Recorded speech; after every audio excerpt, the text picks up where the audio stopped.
नमस्कार, मी सागर जोशी. TV 9 मराठीमध्ये आपलं स्वागत. टॉप 9 घडामोडी पाहायच्याच आहेत, मात्र तत्पूर्वी एक मोठी बातमी आहे. भाजप आमदारांना विधिमंडळ पक्ष बैठकीसाठी मुंबईत बोलावण्यात आलंय.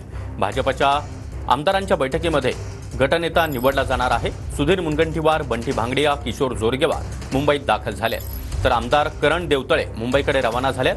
काही आमदारांना बैठकीसाठी निरोप गेलाय, तर काहींना अजून निरोप पोहोचलेला नाही. आणि स्वतः सुधीर मुनगंटीवार आपल्यासोबत जोडले गेलेले आहेत. मुनगंटीवारचे आपलं स्वागत. विधिमंडळ पक्ष नेत्या संदर्भातली ही महत्त्वाची बैठक, अनेक आमदारांना निमंत्रण गेलेलं आहे, त्यामध्ये तुमचा देखील समावेश आहे. नाही, साधारणतः 5 तारखेच्या अगोदर तर विधिमंडळ गटाची निश्चितपणे निवड होईल. आणि असंही आमदारांना आता पुढचे शपथविधीनंतर आमदारांचा जो शपथविधी होईल त्यासाठी थांबावंच लागणार आहे. बरोबर. यासोबतच आमदारांचा एक दिवसीय अभ्यासवर्ग सुद्धा होतो की ज्यामध्ये साधारणतः नवीन आमदारांना माहिती दिल्या जाते कामकाजाची, संसदीय कामकाज कसं असतं आणि आपण संसदीय आयुधांचा कसा उपयोग करायचा असतो.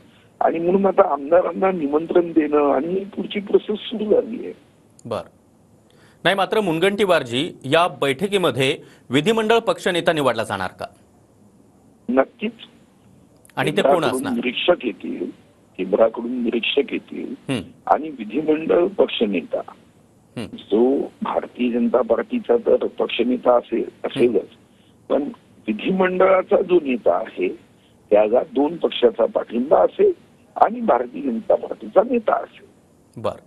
नक्कीच मुनगंटीवारजी, तुम्ही आमच्याशी संवाद साधलात त्याबद्दल धन्यवाद.